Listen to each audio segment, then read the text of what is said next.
Hello everyone, Barb here from barbaderholt.closetomyheart.com. Thank you so much for stopping by. Today I'm going to make a card featuring the Udderly Wonderful. It's a stamp and thin cut set. Unfortunately, the thin cuts or the dies have sold out, but the stamp set is still available. This is what it looks like. I managed to get a hold of this early and it sold out, I think, in about 3 weeks. But so cute. I love, love, love that cow. But this is what our stamp and thin cuts look like. All of our stamps and stamp and thin cut combos come in this really nice plastic envelope. Then if it's a stamp and thin cut set, you get this really nice packaging here that shows all of the stamp images, and the blue section or any shaded ones are the ones that have a thin cut. And you can see here the thin cut shapes aren't that intricate, so I think that you certainly could just buy the stamp and fussy cut out the images if you really love the cow. This is what our stamps look like. They come on this really nice carrier sheet. It's nice, high quality. The images are printed on there so you know right where things fit. Each of our stamp sets comes with this little foam padding, and you put it down and you can put a piece of your cardstock that you're going to stamp on and stamp right on there, and you get a little bit of a cushion that seems to help make a better impression with your stamps. Our thin cuts or dies also all come on magnetic sheets, so you don't have to repackage our stamps, buy magnetic sheets, buy special envelopes. This stuff all comes ready to go. And I just wanted to point that out. I don't often remember to do that. We are going to work on making a card with the little cows. I have pulled 3 different markers. They are Vintage Blue Blend, Antique Pink Blend, Dull Green Blend. These are our, let's see if I can do this. There we go. There. These are the Tri-Blend Spectrum Noir markers that we carry, so they have a dark, a medium, and a light tint to them. They're perfect for girls like me who are not super good at the coloring thing. So I'm going to do, start with the Antique Pink. And all I'm going to color on are the flowers. And I'm taking the darkest of the shades and going around that darkest part. You can see the shading. The wonderful artists that create our images do a wonderful job of giving us those hints and tips and tricks and showing us where that shading should happen. So I'm just dotting a little bit of ink in some of the other areas, and then I've got the medium, and I'm rubbing over the top of the dark that I already did, plus extending beyond to bring that medium shade out, but not going all the way to the edge. And I'll hit a couple of the bigger ones. You don't have to do a lot of shading here because this is a tiny, tiny image. And then I'm going to go on to the light. And again, I'm going over all of the flowers of the biggest ones here. And you can see how that shading just brings it to life. And I will fill in my other flowers that are all around here, any of the white spots that I have left, and we'll call that good enough. Now pick up I'm going to start with the mid on the green here, the dull green blends, and just getting a little bit of that darker shade near where those shadows would be, which is where 2 images come together, and just tiny little bit of shading here and there. And now I will use the lightest of the blends to finish filling in the little leaves. If you want to, of course, you can get more detailed and do more coloring. But these are such tiny little images that I think just the 2 shades is more than enough. You could even just do 1 shade if that was what you prefer to do. There we go. So there we've got the antique pink, and now I will do one with vintage blue blend.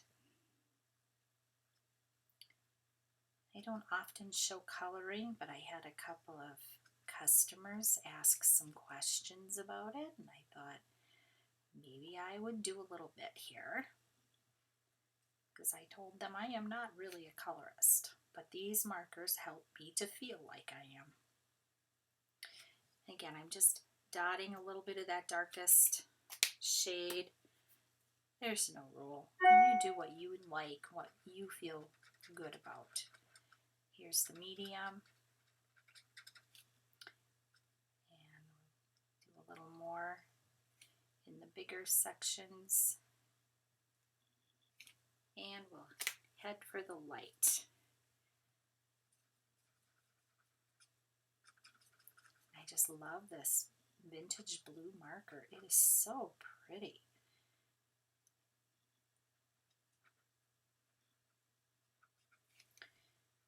And here we go. We'll wrap this up, and then we'll get after the dull green. Again, I'm going to start with the medium and then hit the light.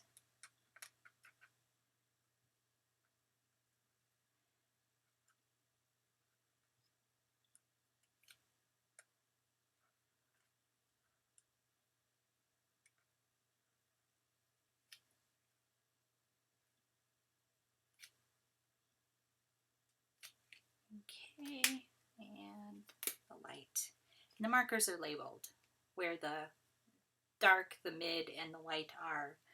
I try to refer to them because I have been known to uncap the wrong end.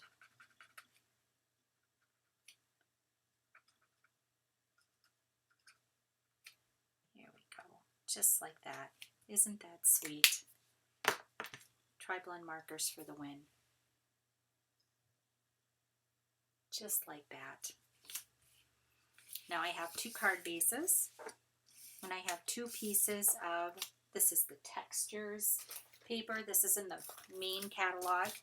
This is textures, and this is X8031. This is the back side of this paper right here, and it's sort of a denim looking paper. It has all sorts of different really neat patterns in there. Great for backgrounds.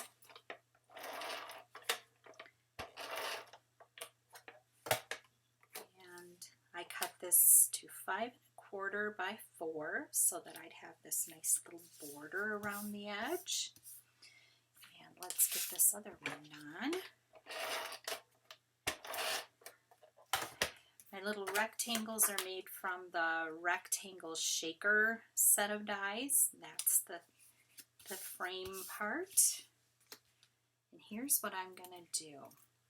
I'm going to take a cow, and I am going to put a little tape runner on the back. Then with the frame, I'm going to run a bead of glue. Hopefully it will run. Won't be a stinker. There it goes.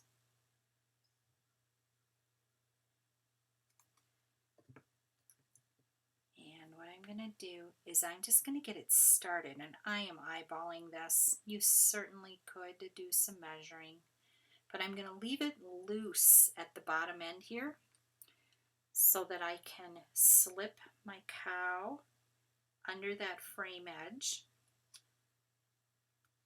so that he looks like he's peeking out a window.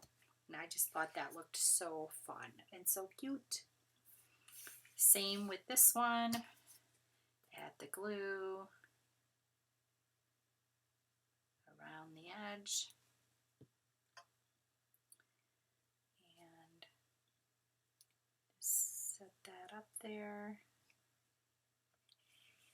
Leave it loosey-goosey, little adhesive on the cow. You can use liquid on the cow. I don't think it matters. And again, tuck it under so that it's not sticking out under here. It's just over the top, and I like to put the little ear on top of the frame. So you've got a little under the frame, a little on the frame. Isn't that sweet? Okay.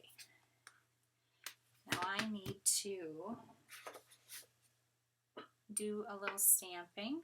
So on this pink one, I'm going to use the sentiment, and here's where I'm going to grab that little piece of padding. So I'm going to put that under here. And I've got the "You are utterly wonderful." Tee-hee-hee, isn't that funny? I love it. I'm going to get my head in the way. Sorry.